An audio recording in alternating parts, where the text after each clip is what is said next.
오늘 우리 성경 말씀 우리 요한계시록 11장 1절부터 우리 13절입니다. 계시록 11장 우리 1절부터 우리 13절 같이 보십시다. 또 내게 지팡이 같은 갈대를 주며 말하기를 일어나서 하나님의 성전과 제단과 그 안에서 경배하는 자들을 청량하되 성전 바깥 마당은 청량하지 말고 그냥 두라. 이것은 이방인에게 주었은즉 그들이 거룩한 성을 42달 동안 짓밟으리라. 내가 나의 두 증인에게 권세를 주리니 그들이 굵은 베옷을 입고 1260일을 예언하리라. 그들은 이 땅의 주 앞에 서 있는 두 감람나무와 두 촛대니 만일 누구든지 그들을 해하고자 하면 그들의 입에서 불이 나와서 그들의 원수를 삼켜 버릴 것이요 누구든지 그들을 해하고자 하면 반드시 그와 같이 죽임을 당하리라. 그들이 권능을 가지고 하늘을 닫아 그 예언을 하는 날 동안 비가 오지 못하게 하고 또 권능을 가지고 물을 피로 변하게 하고 아무 때에든지 원하는 대로 여러 가지 재앙으로 땅을 치리로다. 그들이 그 증언을 마칠 때에 무저갱으로부터 올라오는 짐승이 그들과 더불어 전쟁을 일으켜 그들을 이기고 그들을 죽일 터인데 그들의 시체가 큰 성 길에 있으리니 그 성은 영적으로 하면 소돔이라고도 하고 애굽이라고도 하니 곧 그들의 주께서 십자가에 못 박히신 곳이라. 백성들과 족속과 방언과 나라 중에서 사람들이 그 시체를 사흘 반 동안을 보며 무덤에 장사하지 못하게 하리로다. 이 두 선지자가 땅에 사는 자들을 괴롭게 한 고로 땅에 사는 자들이 그들의 죽음을 즐거워하고 기뻐하여 서로 예물을 보내리라 하더라. 3일 반 후에 하나님께로부터 생기가 그들 속에 들어가매 그들이 발로 일어서니 구경하는 자들이 크게 두려워하더라. 하늘로부터 큰 음성이 있어 이리로 올라오라 함을 그들이 듣고 구름을 타고 하늘로 올라가니 그들의 원수들도 구경하더라. 그때에 큰 지진이 나서 성 10분의 1이 무너지고 지진에 죽은 사람이 7천이라. 그 남은 자들이 두려워하여 영광을 하늘의 하나님께 돌리더라. 아멘.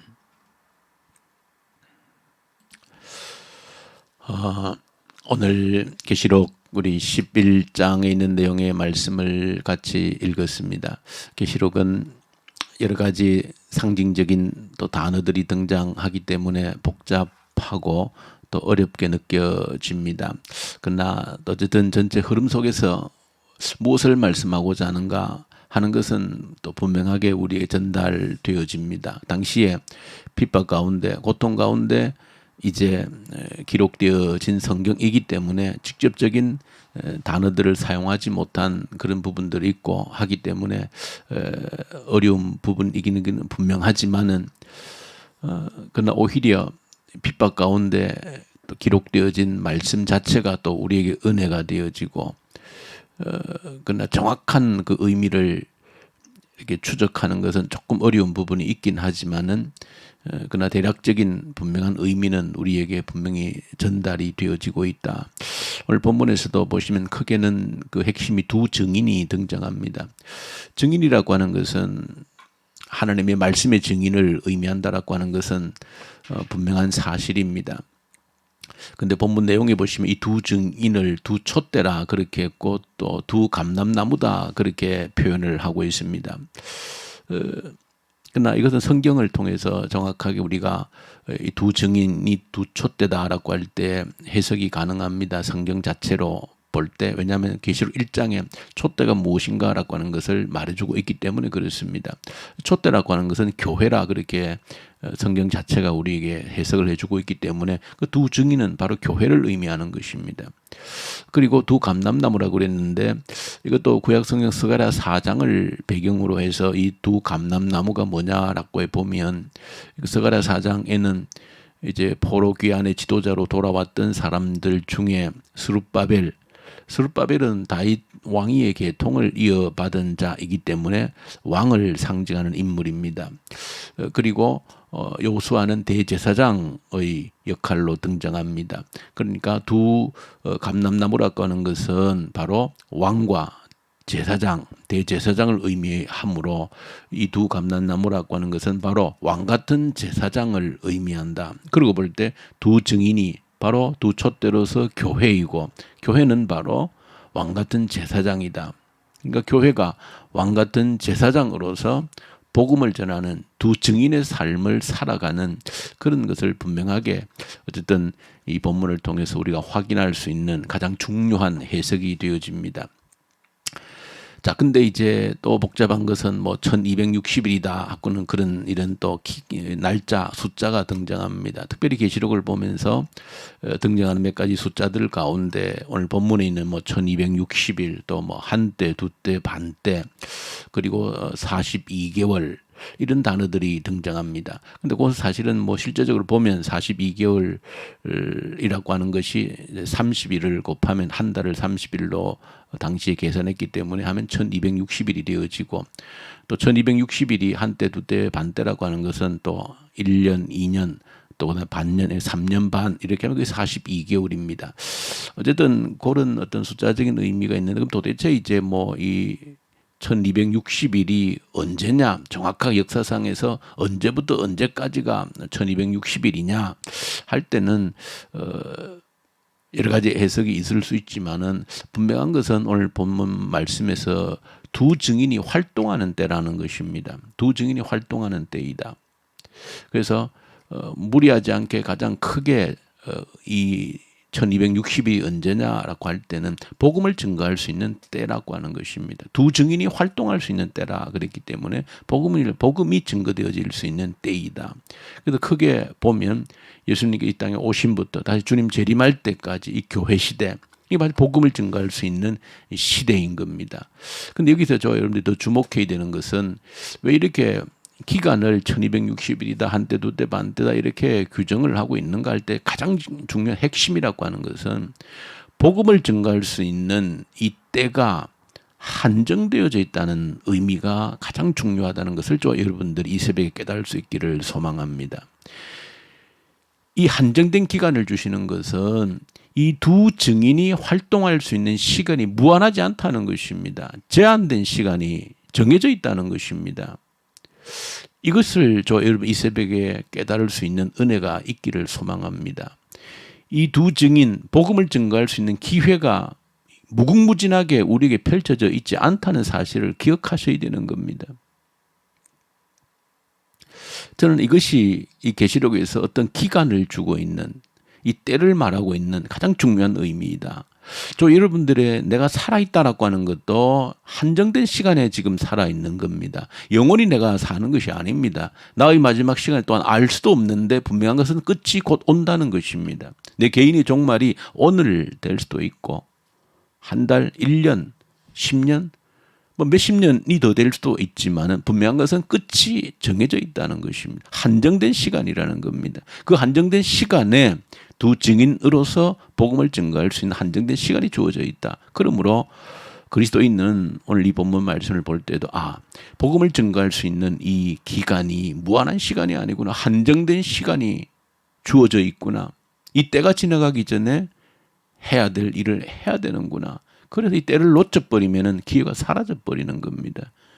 오늘 내 인생에 내 개인의 마지막 종말이 올 수 있는 것이고 또 주님이 이 땅에 재림하심으로 우주적인 마지막 종말이 언제라도 올 수 있는 겁니다. 그 사실을 알 때만이 이 두 증인으로서 제대로 삶을 살 수 있다. 그래서 이때 제한된 시간, 한정된 시간이라고 하는 사실을 여러분들이 한시도 잊지 않아야 되는 겁니다. 그러면 그리스도인들이 종말론적인 삶을 산다라고 하는 것은 뭐 주님의 재림이 언제냐, 저 그리스도가 누구냐 그런 데 초점을 두는 미련한 인생이 아니고 진정한 종말론적인 삶을 사는 그리스도인이라고 하는 것은 오늘이 나의 마지막 하루임을 알고 사는 자가 성경이 말하는 그야말로 성경이 말하는 제대로 된 종말론적인 신앙을 가지고 사는 자입니다. 오늘이 내 인생의 마지막임을 알고 사는 자입니다. 자, 그런 지혜가 첫 번째 필요하고 우리 간략하게 조금만 더 보시면 이렇게 두 증인이 제한된 때 한정된 시간 안에 사역을 감당하는데 몇 가지 특징이 있습니다. 첫 번째로는 이 두 증인들에게 복음을 증거하는 두 증인들에게 뭘 주신다? 능력을 주신다는 겁니다. 그 원수를 멸할 수 있는 능력도 주시고 하늘을 닫아서 비가 내리지 않게 하는 능력도 주시겠다는 것입니다. 이것이 복음을 증거하는, 복음을 책임지고 있는 우리 증인들에게 하나님이 부여하신 능력입니다. 이 사실을 저와 여러분들이 기억하셔야 된다. 하나님께서 우리에게 복음의 증거를 하게 하실 때 그냥 하게 하신 것이 아니다. 예수님께서도 제자를 파송하실 때 능력을 주셨습니다. 귀신을 쫓을 수 있는 능력을 주셨고 온갖 병자들을 고칠 수 있는 능력도 주셨습니다. 그러므로 증인으로 세움받은 자들에게 이 사명 감당할 때 하나님께서 이 사명 감당할 수 있는 무엇을 능력을 주신다는 것을 꼭 기억하셔야 돼요. 능력 자체를 위한 것이 아니고 복음 증거를 위한 능력을 주신다는 겁니다. 저희는 기도할 때에도 하나님 내게 이런 능력이 필요합니다. 건강의 능력이 필요합니다. 때로는 물질의 능력도 필요합니다. 하고 할 때에 왜? 이 두 증인의 삶을 제대로 살기 위해서 하나님 능력이 필요합니다. 할 때 얼마든지 채워주시겠다는 그 약속이 되어지는 겁니다. 세 번째로 보시면 그러나 탄탄대로만은 아니다. 증인의 삶이라고 하는 것은 반드시 핍박이 있다는 것입니다. 엄청난 무서운 핍박이 있다는 것입니다. 그로 인하여서 이 땅에서 내가 죽임을 당할 수도 있다는 것입니다. 그래서 복음의 증인들은 이 땅에 수많은 순교의 피를 흘리고 자기 생명까지 내어놓은 자들이 많다는 것입니다. 이 반드시 해야 할 세 번째입니다. 이 증인의 삶은 그저 아주 순탄한 아무 문제가 없는 복음을 전하면 아무 고난도 없는 그렇게 아닙니다. 네, 생명까지 들어야 될 고난이 핍박이 우리가 언제나 산재에 있다는 것을 기억하셔야 됩니다. 마지막으로 기억해야 될 것은 그러나 죽는다 할지라도 죽음으로 끝나는 것이 아니고 부활의 생명으로 하나님이 우리를 회복시켜 주신다는 것이 마지막 교훈입니다. 우리가 부활의 증인, 그 복음의 증인으로 산다라고 할 때에 고난이 있고 핍박이 있지만 때로는 죽음을 각오해야 되고 또 순교의 제물로 우리를 내어놓아야 할 수도 있지만 그러나 그것은 끝이 아니고 하나님께서 부활의 생명으로 영원한 생명으로 우리에게 갚아주신다는 것이 이 증인에 대한 마지막 오늘 본문이 보여주고 있는 확증입니다.